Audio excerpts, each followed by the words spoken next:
What is going on, entertainers? So time comes to us with another recap. We're talking 11 hip hop. Okay, it's the lifestyle. I'm so mad they changed the intro. Why did y'all always gotta ruin something good? Like renovate something that ain't gotta get renovated. Like damn, y'all could have just kept it the same. This is the life. Y'all add these little technotronics on it.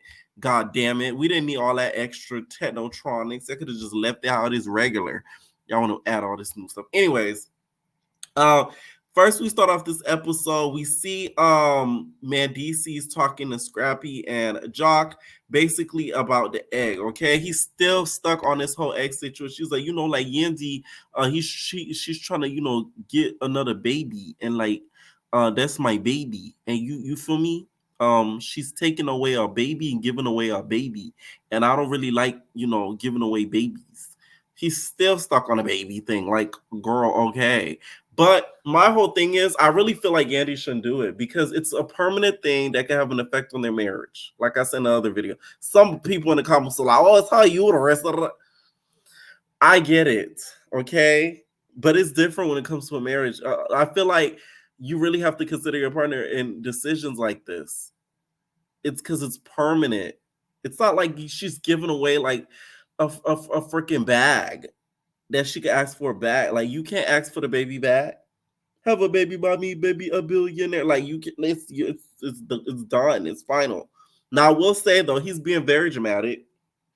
I don't think he gets how science works. I feel like he automatically thinks the baby is his if it's coming from Yandy, which technically it's not even. It's more hers than yours because you have nothing to do with it. They're not getting sperm from you, no nothing. So it's kind of like technically you have no rights to the baby. Okay, that's what I don't think he understands.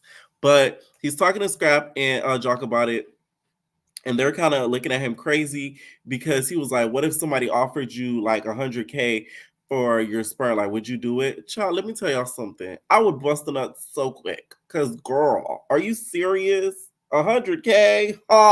That shouldn't even be up for discussion in this economy. That nigga is crazy. Najee.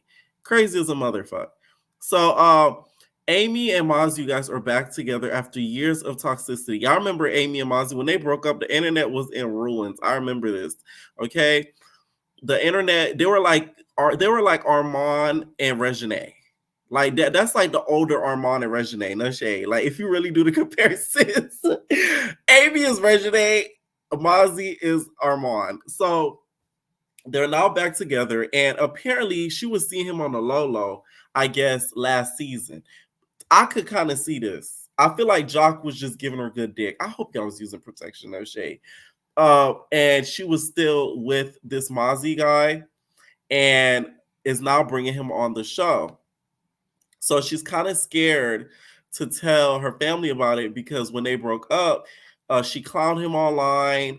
I mean, he clowned her online, talked a whole lot of crap about her on social media, so on and so forth, and made her seem like the villain. So what made her seem like the villain is how he tried to make it seem like she did certain things that made him not be able to stay in a relationship. Like she was a horrible person and did this and did that and just caused him havoc in his life. So he just couldn't stay with her.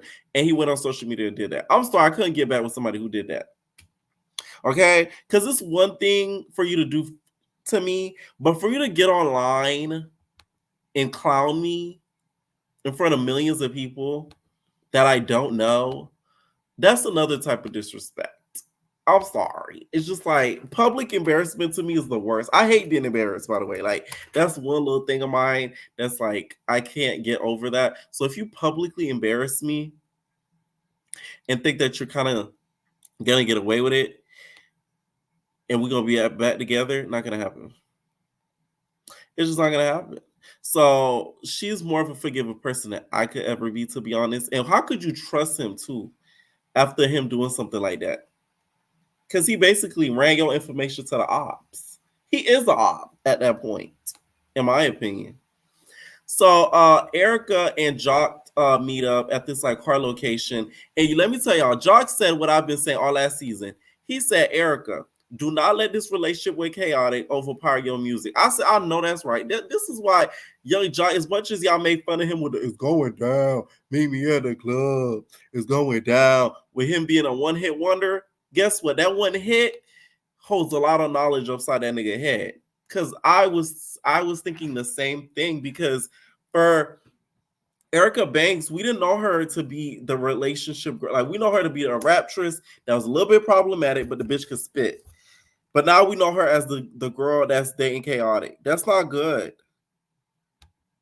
So I'm really glad Jock kind of put that in her brain, like, girl, like, stop with this whole like chaotic, chaotic, chaotic. You need to be music, music, music, music. She said, do not let, he basically said, do not let the relationship overshadow the music. I said that last season. Okay.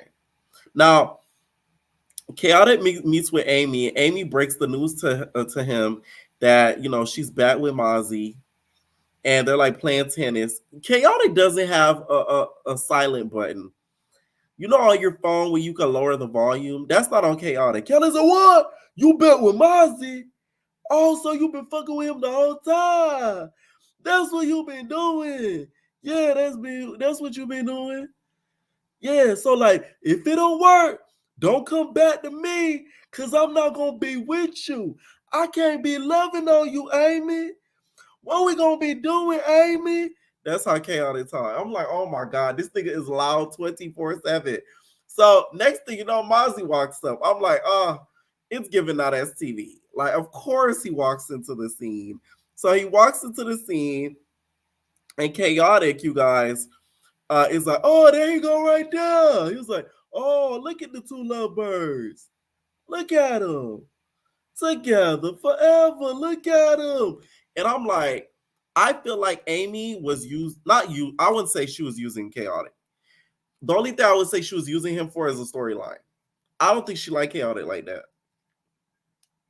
I don't think she did.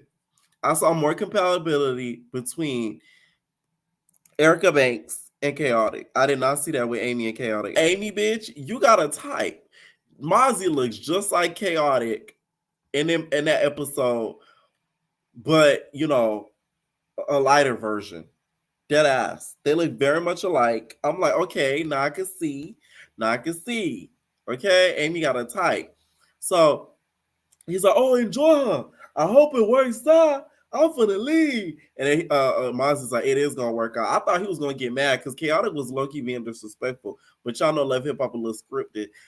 It's not scripted, but it's improv. So he probably already met him before the scene, and they dapped each other up. They're like, oh, let's make this a funny scene, you know, where I give up your girl to you, even though I probably already knew y'all been fucking around. That's why I've been with Erica Banks faithfully.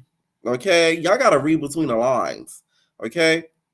Now, Rennie Rucci, her storyline this season, let me tell y'all, Rennie Rucci and Spice, they said, Spice sat down Rennie Rucci. She said, okay, last season, I got me get a lot of flack, okay? Me get a lot of flack for what I did to Erica, okay? I talked about Erica's son. She called me Blue Monkey. I need a positive storyline, okay? So me and you are going to get together and we're going to do something about healing this season. That's what we're going to do, okay? You down? And Rennie was like, okay. Because their whole thing this season is healing, which I appreciate because it's something positive that we don't really see a lot on reality television. So I appreciate it, okay?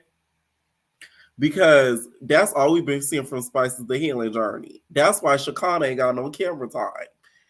They want to focus on Spice's healing journey, not her being messy. Sorry, Shakana. You the messy side of Spice. You really are low-key a bad influence on a girl, if we really want to be honest. So that's why your camera time has been a little bit smaller than usual. That's just what I think. Okay.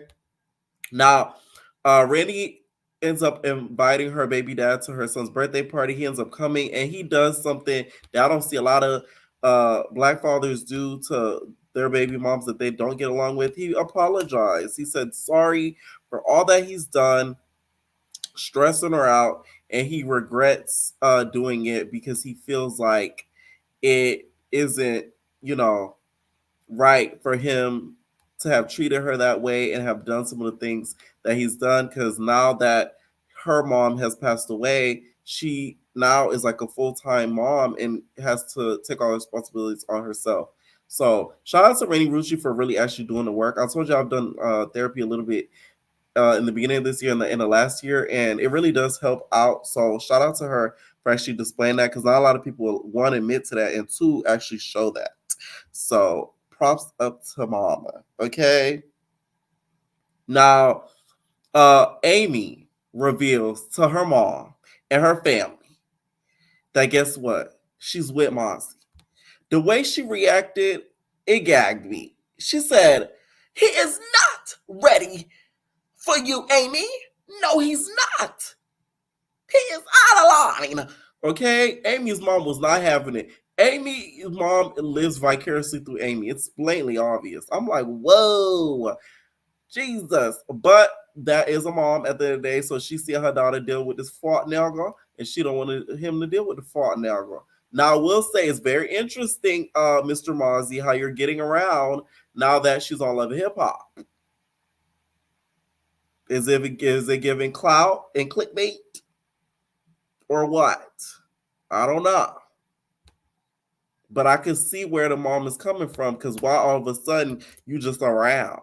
But Amy has held a lie to herself. Apparently they've been seeing each other. So I guess everybody just now finding out.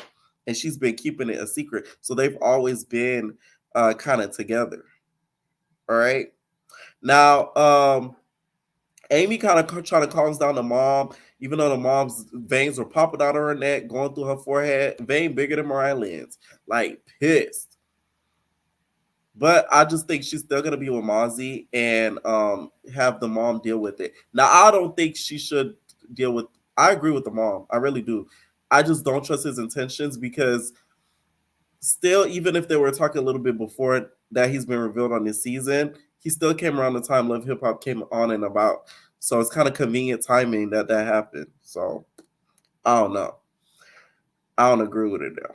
I'm just saying. So they go to Scrap's divorce party, because Scrap is throwing a divorce party. Bambi threw one too, child. I don't know if they're gonna show it on the next episode or what. But if y'all don't know, Bambi threw a divorce party as well.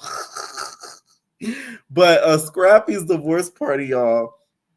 Young Jock is not happy with it. Young Jock is not in the business of celebrating a breakup of a sanctity of a marriage, because he's married now. So the last thing he would want is the same thing that happened to him. So he doesn't want to celebrate that, which I'm like, oh, that means he actually does respect, the sanctity of marriage and his wife and everything like that. So that was kind of nice to see a little softer side of Scrap, softer side of Jock, because he kind of was not happy and wasn't in a good mood during that party, because he doesn't like to celebrate like a breakup basically.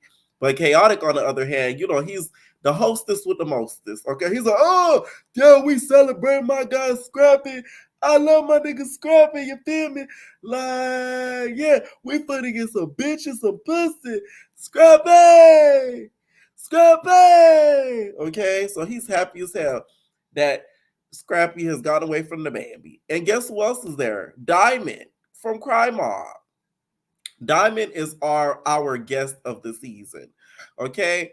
Diamond, y'all, is talking to Scrappy, and Scrappy mentioned something that she said in the past, and how his D was on full attention. And he said, hey, I got a little bit of curve to it. You feel me? But my mama Erica was in love with the curve. I said, we did not need to know that, Scrappy. Not all I could think of every time I see Scrappy is that Megan Thee Stallion lyric. I like a nigga with a little bit of curve. I'm like, damn, we just know all your business now. Captain Hook. No wonder Diamond and Erica can't leave you alone. A nigga with a curve is deadly. Okay? Now, he reveals to Diamond how he's not really happy that she's gotten very, very close to Mama D. Mama D is very close to Diamond around this point of time, and they've built like a very strong relationship. So Diamond, the episode kind of opens up basically of Diamond and Mama D talking, and Mama D basically telling Diamond, one time I seen you and Scrappy sneaking into a room fucking. Y'all niggas been fucking. Okay? And she like, you fucking my son. I'm like, wait a minute. Mama D, I love Mama D and all, but sometimes stop. Okay?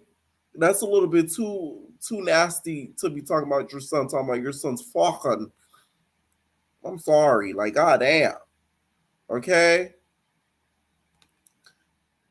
Erica Banks is also at this party, and her goal is to confront Chaotic for what they did at the cash trip, what he did at the cash trip with Amy, because apparently he was flirting with Amy, he was all up on Amy, right? Now she says in the episode, I seen her on your story, because I guess when they were filming that scene, the episodes haven't dropped yet, right? Because they were filming this scene, these episodes while season part A of the season was airing. I low key hate how they do the split season. I ain't gonna lie to you. It's too like, damn. The reunions are too far apart. Um, so she confronts Chaotic, and Chaotic's kind of denying it. Like I said, I really don't think they were. I don't think Amy was into him like that. I feel like she seen him as a little brother with good dick, as incestuous as that sounds. But we just talked about Mama D saying that she saw her Scrappy and Diamond fucking. So we staying in the same subject, Najee. And I don't feel like Erica has anything to really be worried about. I just feel like she needs to not make this whole relationship her whole storyline and her whole image on this show. Like it's not, I feel like, a good look for her. Okay? Let me know what y'all think down below about this episode, and we're out, babies. No personal thing.